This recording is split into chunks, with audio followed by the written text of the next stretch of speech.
Hello everyone, कैसे हैं आप सब लोग। आज हम करेंगे मई सेकेंड वीक के इंपॉर्टेंट करंट अफेयर्स। जो लोग ये चैनल पहली बार देख रहे हैं, आप इस चैनल को सब्सक्राइब कर सकते हैं ताकि आप लोगों को हर एक अपडेट मिलता रहे। वीडियो स्टार्ट करने से पहले मैं आपको एक छोटी सी अपडेट यहाँ पे दे दूं।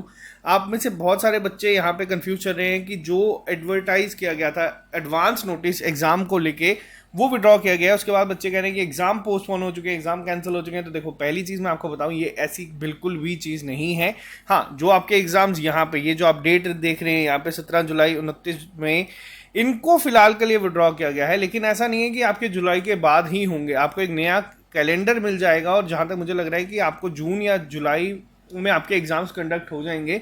कैलेंडर नए तरीके से आएगा, इसीलिए हम लोगों का जो ये मॉक टेस्ट शेड्यूल है, इसको हम लोग सेम इसी तरीके से फॉलो करेंगे। और आपसे भी रिक्वेस्ट है कि अपनी तैयारी को रोके मत। बहुत जल्दी आप लोगों को विलेज लेवल वर्कर की जो यहाँ पे एक वैकेंसीज कही जा रही है एक्सपेक्टेड, वो सामने आ जाएगी, जिसका कंप्लीट कोर्स आपको SSS के ऐप पे अभी मिल जाएगा। आप लोग जा सकते हैं, वहां से ले सकते हैं। और सेम इन्हीं के कोर्सेज भी आपको वहां पे अवेलेबल होंगे। तो तैयारी को मत रोकना, फिर आप जहां मर्जी से पढ़े, तैयारी को कंटिन्यू रखें। तो चलिए स्टार्ट करते हैं आज के करंट अफेयर्स को बिना ज़्यादा टाइम वेस्ट किए। सबसे पहला करंट अफेयर आपके सामने है। अभी हाल ही में नेशनल स्टैटिस्टिकल ऑफिस के द्वारा यहाँ पे 13th periodic labour force survey जो है, जिसे हम PLFS भी कहते हैं, वो आया है। जिसके according unemployment rate for person of age 15 years and above in urban areas, ये डिक्लाइन हुआ है। देखो, अब यहाँ पे चीज़ क्या है, यहाँ पे चीज़ इंपॉर्टेंट क्यों है, क्योंकि देखो अनएम्प्लॉयमेंट रेट आप लोग आमतौर पे सुनते आ रहे हैं कि बहुत ज़्यादा है। JNK में इस समय सेकंड हाईएस्ट है ऑल ओवर इंडिया, और काफ़ी ज़्यादा है। अगर हम नेशनल की बात करें, उससे बहुत ज़्यादा 22-23% यहाँ पे कहा जा रहा है। अब जो चीज़ है वो देखो, अभी के लिए जो सर्वे रिसेंटली हुआ है, इसके अकॉर्डिंगली क्या आया है, जो क्वार्टर थर्ड है 2021 का, उसके कंपैरिजन में यहाँ पे जो रेट है वो डिक्लाइन हुआ है थर्ड क्वार्टर के लिए। कितना हुआ है आपको ये याद रखना है। अब इस समय जो अनएम्प्लॉयमेंट रेट चल रहा है वो है 8.7%। तो ये रिसेंटली आया है, नेशनल स्टैटिस्टिकल ऑफिस के द्वारा हर साल ये निकाला जाता है, एक क्वार्टरली निकाले जाते हैं। इससे पहले क्वार्टर सेकंड की अगर बात करें तो वहाँ पे 9.8 था फीमेल्स का, जिसे वो भी डिक्लाइन ऑफ। देखो यहाँ पे तो एक अलग अलग कैटेगरीज में आता है। पहला यहाँ पे आपके सामने है ओवरऑल अर्बन एरिया की अगर हम बात करें तो क्या था यहाँ पे अनएम्प्लॉयमेंट रेट, तो ये अभी की डेट में जो चल रहा है वो है 8.7।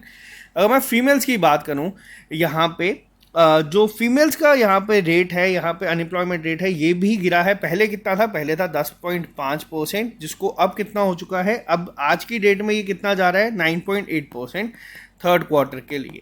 तो बस आपको यहाँ पे जो याद रखना है वो सिर्फ आपको यही याद रखना, अगर पूछा गया तो आपसे ये पूछा जाएगा। अब एक क्वेश्चन यहाँ पे बनता है, NSO किसके अंडर काम करता है, नेशनल स्टैटिस्टिक ऑफिस किसके अंडर काम करता है, तो ये काम करता है ministry of statistics and program implementation के अंडर। अब आपका होमवर्क क्या है, आपको बताना है इस समय हमारे मिनिस्टर कौन है, minister of statistics and program implementation के, MOSPI के इस समय मिनिस्टर कौन है, करंट मिनिस्टर कौन है। नेक्स्ट पे आते हैं हम लोग। नेक्स्ट क्वेश्चन आप लोगों के सामने है, अभी हाल ही में कौन सी ऐसी पहली इंडिया की कंपनी बनी है जिसने क्रॉस कर दिया है USD 100 बिलियन रेवेन्यू को फाइनेंशियल ईयर 2022 के लिए। मोस्ट इंपॉर्टेंट क्वेश्चन है ये, आप लोगों को ये पता होना चाहिए। अब देखो, अभी के लिए मैं आपको बता दूं ये इंपॉर्टेंट क्यों होता है, क्योंकि ये पहली ऐसी कंपनी बनी है। और जब भी इंडिया की कोई भी चीज़ हो, पहला स्पोर्ट्स पर्सन हो, पहला एथलीट हो, या पहली कोई कंपनी हो, तो पहली कोई स्टेट हो, जब भी ये आपको फर्स्ट दिखता है तो ये अपने आप में बहुत इंपॉर्टेंट हो जाता है। कौन सी बनी है जिसने किया है, तो ये किया गया है रिलायंस इंडस्ट्रीज लिमिटेड के द्वारा। ये पहली इंडिया की कंपनी बनी है जिन्होंने 100 बिलियन US डॉलर का जो अपना रेवेन्यू है, इसे क्रॉस किया है। तो ये अपने आप में ही बहुत ज़्यादा इंपॉर्टेंट क्वेश्चन बन जाता है पहला। अगर हाँ, अब एक और चीज़, अभी आपसे पूछा जा रहा है कि इंडिया के रिचेस्ट पर्सन कौन है। अभी काफ़ी देर से आप लोग नाम सुनते आ रहे थे मुकेश अंबानी, तो लेकिन इन्हें पीछे कर दिया गया है अदानी ग्रुप के द्वारा। तो ये भी आपको याद रखना, गौतम अदानी इस समय जो है ये इंडिया के इस समय रिचेस्ट पर्सन है। और ये डेटा चेंज होते रहता है, तो आपको ये एग्जाम में नहीं पूछा जाएगा। नेक्स्ट पे आते हैं, अभी हाल ही में कौन सी ऐसी फर्स्ट इंडियन वुमेन बनी है जिन्होंने 5 पीक्स को स्केल करा है जो कि 8000 मीटर से ऊंची हो। देखो ये क्वेश्चन अभी इस पूरे वीक का, सेकंड वीक का सबसे ज़्यादा इंपॉर्टेंट क्वेश्चन बन जाता है। रीज़न क्या है, मैंने आपको यही चीज़ बताई है। अभी आप फिर अपना जो रिसेंटली हमारे जम्मू कश्मीर में एग्जाम हुआ है प्रवास स्कीम का, उसको उठा के देख लेना, वहाँ पे भी आपसे यही पूछा गया है फर्स्ट वुमेन कौन सी है, या इस तरीके के क्वेश्चन करंट अफेयर से जो है वो इसी तरीके के बने गए हैं। तो यही क्वेश्चन आपको हर पेपर में देखने को मिलते हैं। पहली इंडियन वुमेन कौन सी है जिन्होंने 5 पीक्स को जो 8000 मीटर से ऊंची है जिन्हें स्केल करा है, इनका नाम क्या है? तो इनका नाम है प्रियंका मोहिते। इन्होंने किया है 5 पीक्स को। अब देखो यहाँ पे इनके नाम याद रखने हैं आपको, कौन कौन सी पीक को किया है, ये आपको स्टैटिक जीके की फॉर्म में भी पूछा जा सकता है। अब पहला आपको पता होना चाहिए, माउंट कंचनजंगा को इन्होंने किया है, कंचनजंगा को इन्होंने किया है। हाइट इनकी याद मत रखना, हाइट से नहीं पूछा जाएगा। ईस्टर्न हिमालयस में आती है, बॉर्डर जो सिक्किम और नॉर्थ ईस्टर्न इंडिया का है और जो नेपाल का है उसको टच करता है। अभी रिसेंटली जो किया है इन्होंने इसको किया है और ये 5th थी इनकी जो इन्होंने की। इससे पहले इन्होंने बहुत सारी की हैं जिसमें माउंट मैकालू, माउंट एवरेस्ट, आपकी अगर मैं बताऊं तो माउंट अन्नपूर्णा और माउंट होत्से, इन्हें इन्होंने स्केल करा है और इन्होंने टोटल 5 जो हैं उन्हें किया है। तो यहाँ पे नाम याद रखना। पेपर में डायरेक्ट क्वेश्चन क्या बनेगा कि प्रियंका मोहिते किस फील्ड से रिलेटेड है, आपको ये याद रखना है। ये क्लाइंबर है, इन्होंने किया है यहाँ पे। नेक्स्ट पे आते हैं, नेक्स्ट क्वेश्चन भी यहाँ पे बहुत इंपॉर्टेंट क्वेश्चन है। लास्ट ईयर जो हमारे खेलो इंडिया यूनिवर्सिटी गेम्स 2021 थे, देखो अब यहाँ पे ये डेट भी याद रखना। 2021 क्यों कहा जाता है? क्योंकि पिछले साल होने थे, कोविड की वजह से फिर पोस्टपोन हो गए थे। तो खेलो इंडिया यूनिवर्सिटी गेम्स अभी हाल ही में खत्म हुए हैं। कहाँ पे कंडक्ट हुए हैं ये जगह भी याद रखना, वेन्यू कर्नाटका में ये खेले गए थे। ओवरऑल यहाँ पे चैंपियन बन के कौन आया? देखो ये 2nd एडिशन था। अगर 1st एडिशन का कभी आपसे पूछेंगे तो ये भी याद रखना, पंजाब यूनिवर्सिटी थी यहाँ पे टॉपर या ओवरऑल चैंपियन जिसे हम कहते हैं। वैसे ही यहाँ पे अगर मैं बात करूँ इस बार कौन रहा है, तो इस बार रही है जैन यूनिवर्सिटी। ओवरऑल अगर हम बात करें जो चैंपियन बन के आया है कौन है, वो है जैन यूनिवर्सिटी। अब दूसरी चीज़, खेलो इंडिया यूनिवर्सिटी गेम्स का आपको मैस्कॉट भी याद रखना है। पेपर में कई बार ही पूछा जाता है मैस्कॉट कौन सा था इस बार। इस बार जो इसका मैस्कॉट था वो था वीरा। ये हम लोगों ने चीज़ें देखी है। यूपीएससी जो हमारा आईएएस आईपीएस आईआरएस के एग्जाम्स होते हैं उसमें भी आपको स्पोर्ट्स के रिलेटेड क्वेश्चन पूछा गया है। क्या वीरा बेसिकली क्या है, वीरा कौन सा एनिमल है? तो वीरा एक एलिफेंट है जिसे किसका वो बनाया गया है, खेलो इंडिया यूनिवर्सिटी गेम्स का। अब यहाँ पे जो वर्ड है ना इसको थोड़ा सा ध्यान रखना। खेलो इंडिया यूनिवर्सिटी गेम्स कहाँ हुए हैं? कर्नाटका में। जीता कौन है? जैन यूनिवर्सिटी जीता है। मैस्कॉट कौन सा है? वीरा। और एडिशन कौन सा था? 2nd। तो ये चीज़ें आपको याद रखनी है। नेक्स्ट पे आते हैं हम लोग, वर्ल्ड एथलेटिक्स डे हर साल ये ऑब्जर्व किया जाता है to encourage sports activities throughout the world. ये कब ऑब्जर्व किया गया? तो ये ऑब्जर्व किया गया था मई 7 2022 में। ठीक है, 2022 अभी जो रिसेंटली है इसमें इसको हर साल ऑब्जर्व किया जाता है 7 मई के दिन। तो international association of athletics federation IAAF इसको हर साल मनाता है। अब आपको बताना है इसका हेडक्वार्टर कहाँ पे है। मैं आपको साथ साथ में होमवर्क देते जाऊँगा ताकि आप लोगों को चीज़ें जो है वो रिवाइज होती जाएं। तो ये आपको याद रखना है, वर्ल्ड एथलेटिक्स डे। नेक्स्ट पे आते हैं हम लोग, ये क्वेश्चन भी बहुत इंपॉर्टेंट है आपके एग्जाम पॉइंट ऑफ व्यू से। अभी हाल ही में नई इलेक्टोरल मैप जो है वो रिलीज़ की गई है जम्मू और कश्मीर की, जिसमें टोटल कितनी सीट्स हैं जिन्हें क्रिएट किया गया है जम्मू कश्मीर में as per the delimitation commission. Delimitation commission पे आपको क्वेश्चन बन सकता है, फिर आपका केएस का एग्जाम हो या फिर स्टेट एसएसबी के एग्जाम्स हो, ये क्वेश्चन आ सकता है। देखो टोटल कितनी बनाई गई हैं, टोटल बनाई गई है 90। अब है, पहले कितनी थी? पहले थी यहाँ पे 83। अब ये कितनी स्टेट जो है वो डिवाइड की गई हैं। तो देखो कश्मीर की अगर मैं बात करूँ तो अब कश्मीर में आ गई हैं 47। जम्मू की अगर मैं बात करूँ तो जम्मू में है 43। दोनों का टोटल करोगे, टोटल बनता है यहाँ पे 90। अब यहाँ पे क्वेश्चन आपको ज़रूरी नहीं है डिलिमिटेशन कमीशन पे यही पूछा जाएगा कि अभी कितनी यहाँ पे इलेक्टोरल सीट जो है वो बन चुकी हैं। तो आपको यहाँ पे याद रखना है ये जो हमारी डिलिमिटेशन कमीशन थी इसको हेड किसने किया था? तो इसको हेड किया गया था, रिटायर्ड सुप्रीम कोर्ट की जज थी रंजना प्रकाश देसाई। इनका नाम याद रखना, पेपर में पूछा जा सकता है। रंजना प्रकाश देसाई जो थी इन्होंने इसको जो है हेड किया था। टोटल 2 और इनके साथ मेंबर थे जिसमें एक chief election commissioner Sushil Chandra और दूसरे chief electoral officer of Jammu and Kashmir के शर्मा। ये 3 लोगों की टीम थी जिन्होंने पूरा ये किया है। तो आपको ये याद रखना है, बहुत इंपॉर्टेंट है। इसमें काफ़ी सारी चीज़ें। हाँ, एक और चीज़, अब 90 सीट्स यहाँ पे टोटल की गई हैं जिसमें जो ST शेड्यूल्ड ट्राइब्स है उनको जो रिजर्वेशन है वो 9 सीट्स पे मिलेगा। आउट ऑफ 99 सीट्स पे रिजर्वेशन दिया है जिसमें 6 जो हैं वो आपकी जम्मू में है और 3 जो हैं वो आपकी कश्मीर में है। ये भी याद रखना। पहले शायद से 6 थी, अब इसको बढ़ा दिया गया है। तो ये काफ़ी इंपॉर्टेंट है, आपको ये चीज़ें पता होना चाहिए। अब एक और चीज़ आपसे बताते हैं, अगर मान लीजिए आपसे पूछा जाए टोटल कितनी है यहाँ पे, ये वो सीट्स है जिस पे इलेक्शंस होंगे, टोटल कितनी है, तो टोटल 104 है। ये आपको जेकेपीएसआई में पूछा गया था। अब ये बाकी की 24 कौन सी हैं, सॉरी यहाँ पे 114 अगर हम बात करें, 24 सीटें हैं जो कि हमारी पीओके में है, जिसपे कि जो वेकेंट रहेंगी, इलेक्शंस नहीं होंगे। ठीक है, ये चीज़ भी आप याद रखना। 90 यहाँ पे है जिसपे इलेक्शंस होंगे अभी की डेट में, और जो नई जो पीओके में है उस पर इलेक्शंस नहीं होंगे, ये वेकेंट रहेंगी, बट इसको कंसीडर किया जाता है हर बार। नेक्स्ट पे आते हैं हम लोग। According to the Mercom's India solar project tracker, कौन सी ऐसी स्टेट है जो पहली स्टेट ऐसी बनी है जिसने 10 गीगावाट का सोलर पावर जनरेशन किया है? तो ये क्वेश्चन बहुत इंपॉर्टेंट है। जो भी आपके रिन्यूएबल एनर्जी, सोलर प्रोडक्शन, इन सब चीज़ों से रिलेटेड होते हैं, पेपर में आते हैं। और रिपोर्ट किसकी आई है? ये आई है मैरकॉम इंडिया सोलर प्रोजेक्ट ट्रैकर की रिपोर्ट। इसके अकॉर्डिंग अगर हम बात करें तो कौन सी ऐसी पहली स्टेट है जिसने डेवलप किया है 10 गीगावाट सोलर प्रोडक्शन? तो ये किया गया है राजस्थान के द्वारा, राजस्थान ने किया है इसको। तो पहली चीज़ तो ये याद रखना। नेक्स्ट पे आते हैं हम लोग। नेक्स्ट क्वेश्चन आप लोगों ने देखा होगा, आज से 3-4 साल पहले ये काफ़ी न्यूज़ में था।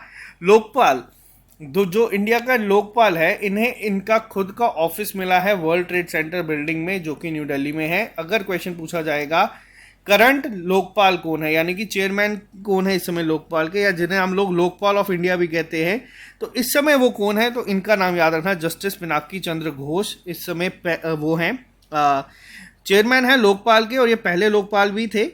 तो ये याद रखना 2019 में बनाया गया था, 8 और मेंबर्स होते हैं इसमें। तो इनका खुद का एक ऑफिस बनाया गया है वर्ल्ड ट्रेड सेंटर बिल्डिंग में, जो कि हमारी न्यू दिल्ली में है। तो ये क्वेश्चन याद रखना पेपर में क्वेश्चन। अब ये देखो, ये चीज़ें क्या है, देखो ये 2019 या 2018 में न्यूज़ में था, बट अब वापस न्यूज़ में आया, तो आपसे हो सकता है स्टैटिक जीके की फॉर्म में पूछ लें करंट लोकपाल कौन है इस समय। तो ये याद रखना, पिनाकी चंद्र घोष इस समय हमारे लोकपाल हैं। नेक्स्ट पे आते हैं। The 5th Romain Rolland book prize दिया गया है, अवार्ड दिया गया है Bengali translation of the French novel Meursault contre enquete को। तो ये जो है, ये जो है ट्रांसलेट किया गया है बंगाली में। तो ये बुक किसके द्वारा ट्रांसलेट की गई है? पहला पॉइंट तो यहाँ पे ये, अब आपको ये बताना है कि किसके द्वारा इसे ट्रांसलेट किया गया है। बहुत इंपॉर्टेंट है ये क्वेश्चन। अगर आपसे पूछा जाए ये जो बुक है ये किसने लिखी थी पहले, तो अगर ये जो बुक, जो डेब्यू था इस बुक का, या जो डेब्यू बुक थी, ये किस जर्नलिस्ट की थी? जो ओरिजिनल थी वो थी कैमिल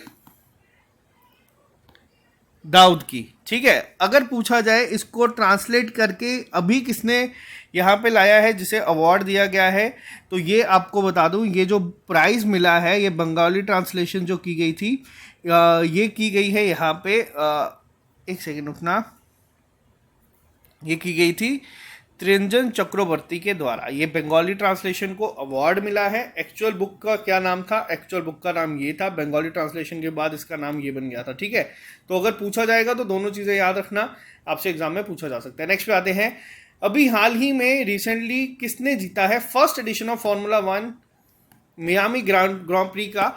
अब देखो यहाँ पे क्वेश्चन क्या है, आमतौर पे आपको बता दूं, अगर F1 रेस की बात होगी ना, F1 रेस पे 2 लोग ऐसे हैं जिनका नाम हमेशा आएगा। एक तो है आपके माइकल शूमाकर, जिनका आज से काफ़ी टाइम पहले से रिकॉर्ड चल रहा था। दूसरा नाम आता है यहाँ पे लुइस हैमिल्टन का। अगर पूछा जाएगा सबसे ज़्यादा ग्रांड प्री किसने जीते हैं, वो जीते हैं लुइस हैमिल्टन ने। ठीक है, आपको बता दूं एग्जामिनर आजकल वो क्वेश्चन नहीं पूछता जिस पे लुइस हैमिल्टन ने जीते हैं। अगर मान लो 8 से 9 भी होंगे तो 6 से 7 ये जीते हैं, वो नहीं आते। आपसे वो पूछे जाते हैं जो उन्होंने नहीं जीते होते। अब जैसे मियामी ग्रांड प्री था, पहला एडिशन था, ये किसने जीता है? ये जीता है मैक्स वर्स्टेपेन ने। तो ये क्वेश्चन आपका इंपॉर्टेंट बन जाता है सिर्फ इसी वजह से कि लुइस हैमिल्टन ने ये नहीं जीता है। तो ये याद रखना, इसके आने के चांसेस ज़्यादा बढ़ जाते हैं पेपर में, और क्योंकि ये पहला एडिशन था तो पहला एडिशन हमेशा इंपॉर्टेंट होता है। नेक्स्ट पे आते हैं। अभी हाल ही में कौन से इंडिया के ग्रैंड मास्टर हैं जिन्होंने जीता है Chessable Sunway Formentera Open 2022 chess tournament, जो कि स्पेन में हुआ है? देखो मैंने आपको बहुत बार बताया है, जैसे आपके चेस हो गए या बाकी हो गए, आपको बस इनके नाम याद रखने। आपसे पेपर में पूछा जाएगा किस स्पोर्ट से रिलेटेड है, तो इनका नाम याद रखना। ये चेस प्लेयर है और डी गुकेश ने जीता है यहाँ पे ये टूर्नामेंट। ये ग्रैंड मास्टर है, इंडिया के ग्रैंड मास्टर है जिन्होंने जीता है नेक्स्ट क्वेश्चन बहुत ज़्यादा इंपॉर्टेंट है, आपको ज़रूर पेपर में देखने को ये मिल सकता है। अभी हाल ही में ministry of youth affairs and sports ने हरियाणा गवर्नमेंट के साथ, अब यहाँ पे आप जो देख रहे हैं इन्हें, ये इस समय हमारे अनुराग ठाकुर जो हैं ये स्पोर्ट्स मिनिस्टर हैं, जिन्हें आप यहाँ देख रहे हैं ये हमारे हरियाणा के इस समय चीफ मिनिस्टर हैं। इन्होंने अभी हाल ही में मैस्कॉट, लोगो और जर्सी लॉन्च की गई है। साथ ही साथ में एक थीम सॉन्ग निकाला है 4th खेलो इंडिया यूथ गेम्स का। अभी जो हम लोगों ने पहले डिस्कस किया वो क्या था, वो था खेलो इंडिया यूनिवर्सिटी गेम्स। जो यूनिवर्सिटी गेम्स थी कहाँ पे हुई है, कर्नाटका में हुई है। अब ये चीज़ें आप लोग एक ही पेज पे लिख लोगे तो याद रहेगा। मैस्कॉट कौन सा था इसका, मैस्कॉट था इसका वीरा, जो कि कौन है, जो कि एक एलिफेंट है, ठीक है। इसके अलावा जीता किसने है इसको, तो जीता है यहाँ पे, किसके द्वारा जीता गया है ये जीता गया है आपका जैन यूनिवर्सिटी के द्वारा, ठीक है। अब वहीं दूसरी जगह अगर हम बात करें खेलो इंडिया यूनिवर्सिटी, हाँ इसका एडिशन कौन सा था, 2nd एडिशन था। अब बात करूंगा मैं यहाँ पे खेलो इंडिया गेम्स की, इसका कौन सा एडिशन है, इसका 4th एडिशन है। कहाँ पे होगा, हरियाणा में होगा, ठीक है। मैस्कॉट किसको निकाला है, मैस्कॉट निकाला है यहाँ पे किसको, धाकड़, जो है धाकड़ नाम रखा गया है मैस्कॉट का, पहली चीज़।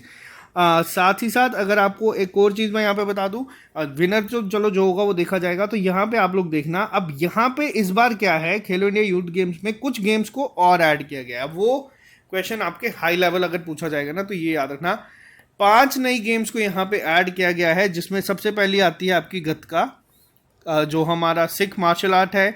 इसके अलावा कलरी पट्टू, थांगता,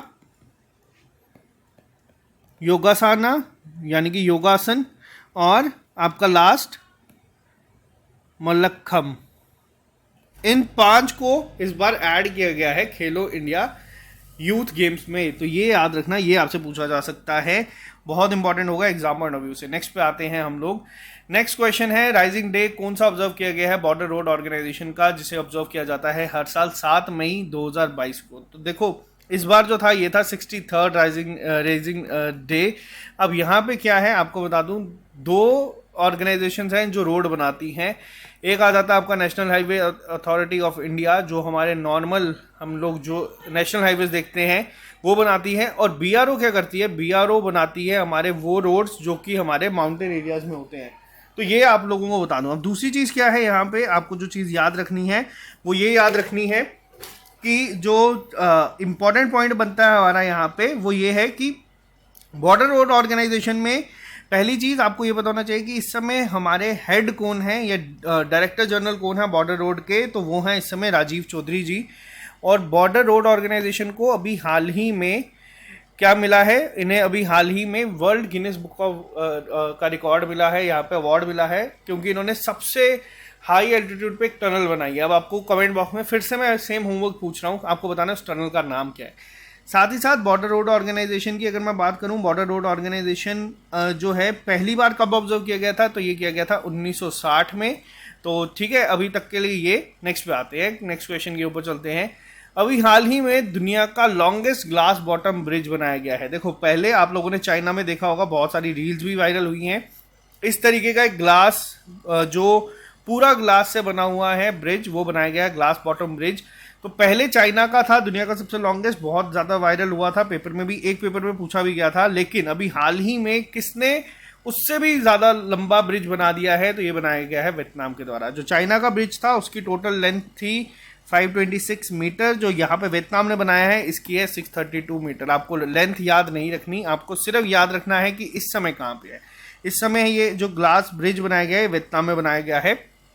नेक्स्ट क्वेश्चन की अगर मैं बात करूं, अभी हाल ही में जो कौन सा ऐसा बैंक है जिसने रिसेंटली लॉन्च किया है industries first digital 30 minute express car loans. तो देखो ये जो अभी हाल ही में लॉन्च किया गया है, ये किया गया है HDFC बैंक के द्वारा, जिसमें आपको 30 मिनट के अंदर अंदर जो लोन है वो मिल जाएगा।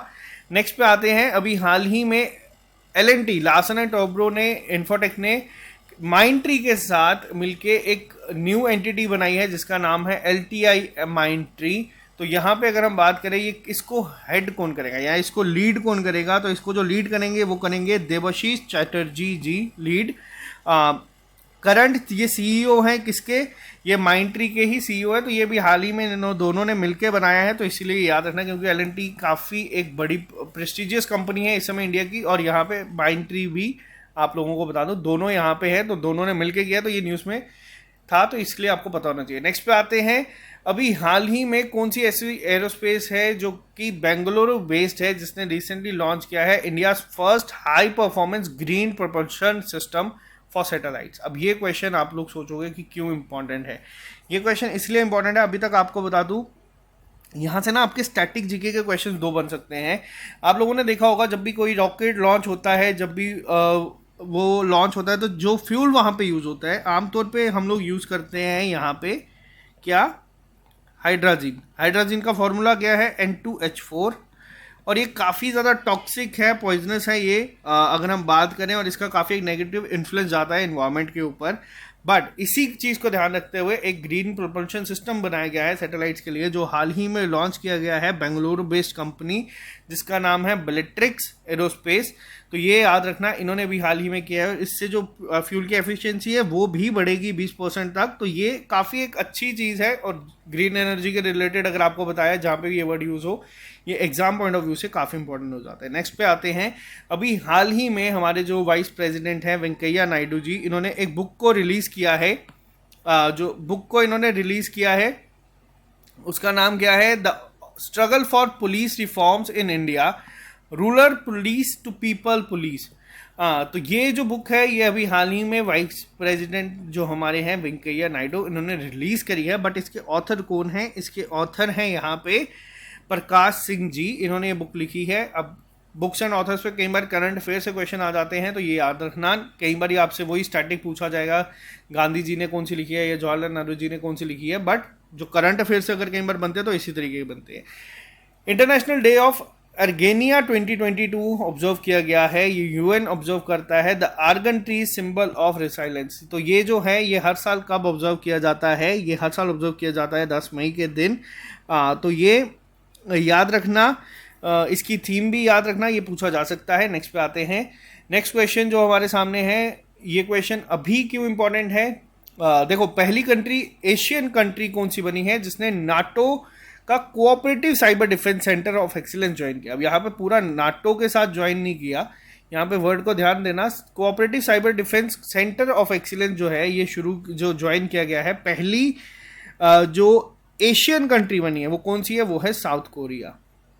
नाटो आप लोगों ने देखा यूक्रेन रशिया वॉर के बाद बहुत ही ज़्यादा न्यूज़ में है। क्यों था, क्योंकि यूक्रेन चाहता था कि वो नाटो का पार्ट बने, लेकिन ऐसा हुआ नहीं। और नाटो का एक आर्टिकल ये कहता है कि अगर किसी एक कंट्री पे जो कि नाटो का मेंबर है उस पर अगर कल को कोई अटैक करेगा तो वो सारे नाटो कंट्रीज खुद पे मानेंगे। अब इसी तरीके का बात की जा रही है कि एक ऐसा नाटो बनाया जाए जिसमें सारा दुनिया ऐड हो, कि कल को वॉर की कोई ऐसी सिचुएशन ही ना हो। तो चलो, ये तो जब होगा तो मैं आपको इन्फॉर्म करूंगा। फिलहाल आपके लिए होमवर्क क्या है, आपको बताना नाटो का हेडक्वार्टर कहाँ पे है अभी के लिए कमेंट में। रशिया की अगर हम बात करें, रशिया अपने डिफेंस सिस्टम्स के लिए वैसे भी काफ़ी ज़्यादा फेमस है। उसमें S-400 S-500 आपके ब्रह्मोस मिसाइल जो हमारा आज की डेट में इंडिया बना रहा है या बेच रहा है, वो सब हम लोगों ने रशिया की हेल्प से बनाया है। तो ये चीज़ें आपको पता होनी चाहिए। नेक्स्ट पे आते हैं, नेक्स्ट क्वेश्चन जो है, अभी हाल ही में कौन सी ऐसी पर्सनैलिटी है जिनको रॉयल गोल्ड मेडल का अवार्ड मिला है 2022 का फॉर आर्किटेक्चर। अब देखो यहाँ पे क्या है, यहाँ पे क्वेश्चन इस तरीके से भी पूछा जा सकता है कि रॉयल गोल्ड मेडल जो मिलता है ये किस फील्ड के लिए मिलता है, ये किस पोजीशन के लिए मिलता है। तो आपको बस इतना याद रखना है, रॉयल गोल्ड मेडल जो इस समय दिया गया था ये आर्किटेक्चर के लिए दिया जाता है। साथ ही साथ इस बार किसको मिला है ये अवार्ड, इस बार ये अवार्ड किसको मिला है, रॉयल गोल्ड मेडल का अवार्ड। तो रॉयल गोल्ड मेडल का अवार्ड जिन्हें आप यहाँ पे देख रहे हैं, इन्हें ये अवार्ड दिया गया है। इनका नाम क्या है, तो इनका नाम आप लोगों को पता होना चाहिए। तो इनका नाम है BV जोशी, यानी कि बालकृष्ण विठल दास जोशी। तो यहाँ पे पहली चीज़, अब इम्पोर्टेंट और ज़्यादा क्यों हो जाता है, क्योंकि ये कहाँ से है, ये इंडिया के से इंडियन ओरिजिन के हैं, इंडियन आर्किटेक्ट हैं जिन्हें ये अवार्ड दिया गया है। तो ये हाँ, इसलिए अब ये अवार्ड देता कौन है, रॉयल गोल्ड अवार्ड। तो ये अवार्ड दिया जाता है ब्रिटिश आर्किटेक्ट, जो royal institute of British architects है, ये अवार्ड देता है। यूनाइटेड किंगडम में ये अवार्ड से सम्मानित। अब जैसे देखो एक और चीज़, अब ये इतना बड़ा अवार्ड है, आपको कैसे मिलेगा, क्योंकि पर्सनली क्वीन एलिजाबेथ सेकंड जो है उन्होंने ये अवार्ड दिया है, अप्रूव किया था, तो ये आपको बस पता होना चाहिए। इसीलिए इंपॉर्टेंट अवार्ड्स में ये क्वेश्चन बन जाते हैं। रॉयल गोल्ड मेडल किसको दिया गया है, किस फील्ड के लिए दिया गया है, क्योंकि एग्जाम में पूछा जा सकता है कि बीवी जोशी जी किस फील्ड से रिलेटेड है, तो वो आर्किटेक्चर से रिलेटेड है। नेक्स्ट पे आते हैं हम लोग। नेक्स्ट क्वेश्चन आपके सामने है, अभी हाल ही में कौन सी स्टेट ने लॉन्च किया है चारा बिजई योजना, जिसके तहत 10,000 पर एकड़ दिया जाएगा फार्मर्स को टू कल्टीवेट फॉडर। तो अब यहाँ पे ये जो अवार्ड है या ये स्कीम है, ये किसने जो लॉन्च की है, ये जो बिजई चारा बिजई योजना है, ये अभी हाल ही में लॉन्च की गई है हरियाणा के द्वारा। साथ ही साथ हरियाणा की अगर हम बात करें, अब ऐसा क्यों किया गया है इस स्कीम में कि हाँ 10,000 दिए जाएंगे कोई चीज़ उगाने के लिए, क्योंकि यहाँ पे अगर बताएं तो स्टेट का जो फॉडर शॉर्टेज है उसको यहाँ पे कम करने के लिए और उसी को एड्रेस करते हुए यहाँ पे इस स्कीम को लॉन्च किया गया है। साथ ही साथ आपको बता दूं, इंडिया ने वीट बैन कर दिया है, एक्सपोर्ट करना, वीट का एक्सपोर्ट करने के ऊपर भी इंडिया ने बैन कर दिया है, रशिया यूक्रेन वॉर की वजह से ये चीज़ें सामने हैं। साथ ही साथ हरियाणा एक ऐसी स्टेट है जिसने पहला ग्रेड एटीएम भी लॉन्च किया था। ये पेपर में आएगा ज़रूर, आप वेट करते हैं कौन से पेपर में आएगा। और हरियाणा में ही आपके क्या होने वाले हैं, खेलो इंडिया यूथ गेम्स, ना कि university games. National technology day 2022 का हर साल ऑब्जर्व किया जाता है ताकि जो साइंटिस्ट की अचीवमेंट्स हैं उन्हें रिकग्नाइज किया जाए। तो ये जो है अवार्ड ये कब मनाया, ये जो दिन है ये कब मनाया जाता है, ये दिन मनाया जाता है हर साल 11 मई के दिन। अब एक और चीज़, अब 11 मई के दिन ये जो दिन है स्पेसिफिकली 11 मई के दिन ही क्यों मनाया जाता है, ये हम लोगों ने हमारे इंस्टाग्राम पे भी पोस्ट किया था। पोखरान न्यूक्लियर टेस्ट हुआ था जिसका कोड नेम क्या था, मैंने वहाँ पे पूछा था, किसी बच्चे ने नहीं बताया था सही। ऑपरेशन शक्ति इसका जो था वो था हमारा कोड नेम इस पूरे प्रोजेक्ट का, जो पोखरान न्यूक्लियर टेस्ट था हमारा। तो इस साल इसकी थीम क्या थी, आपको थीम भी याद रख लेनी है, थीम भी पूछी जा सकती है कई बार। थीम था इस बार integrated approach in science and technology for sustainable future. ठीक है, वापस रिपीट कर देता हूं, integrated approach in science and technology for sustainable future. तो आपको ये याद रखना है।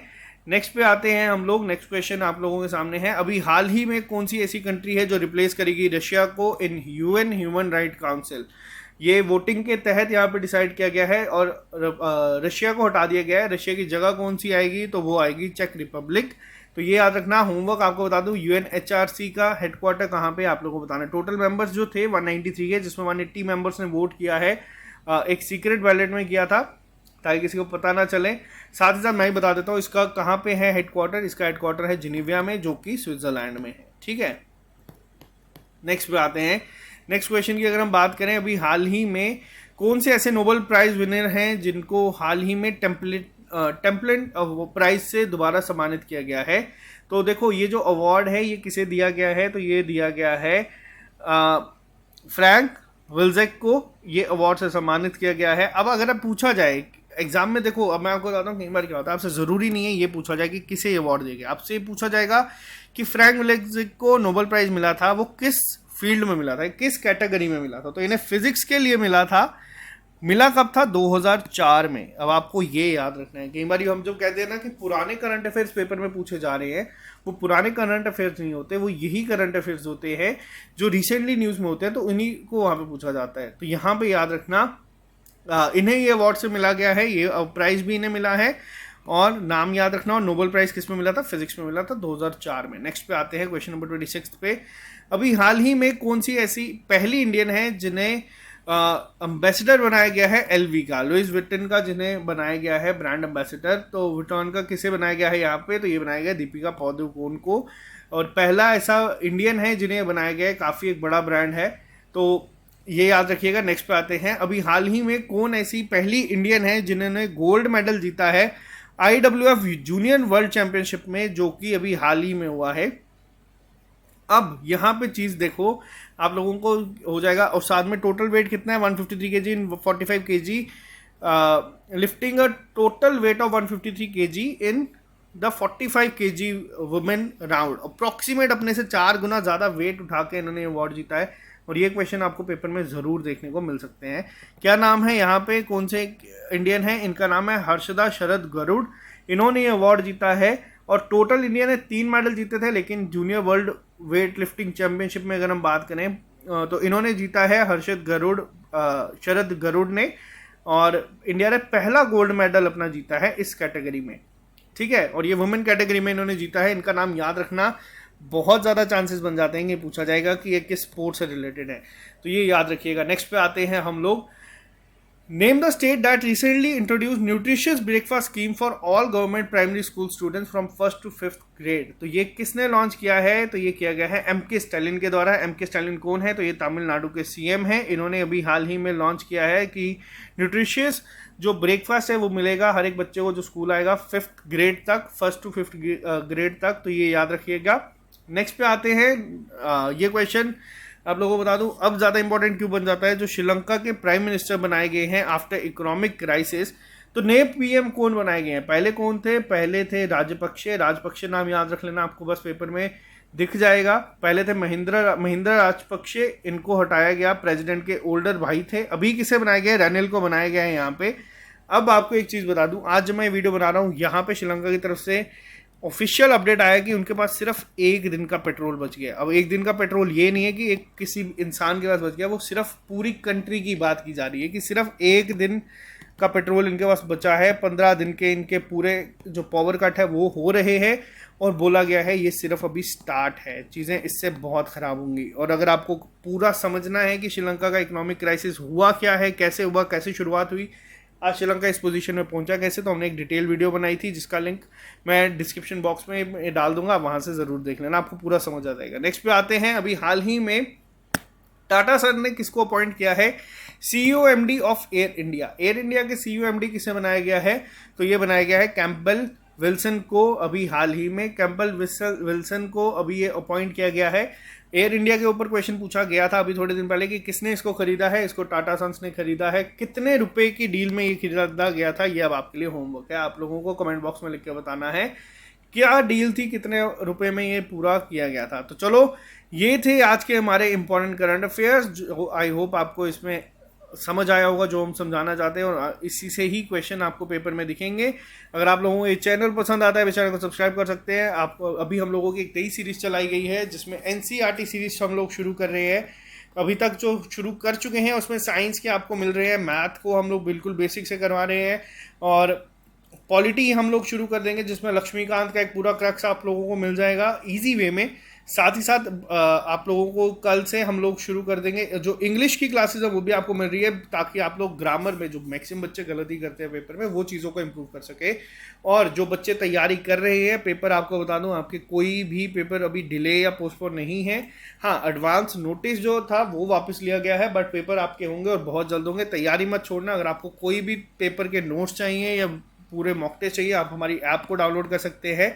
और अब SSS ऐप पे आपको दिन के 2 डेली फ्री टेस्ट मिलेंगे, ताकि आप लोग अपनी तैयारी को इवेल्युएट कर सकें कि आपकी तैयारी जा कैसे रही है। Okay guys, bye bye, take care, all the best. मिलते हैं जल्दी नए लेक्चर के साथ। अभी के लिए दीजिए इजाजत। Have a nice day.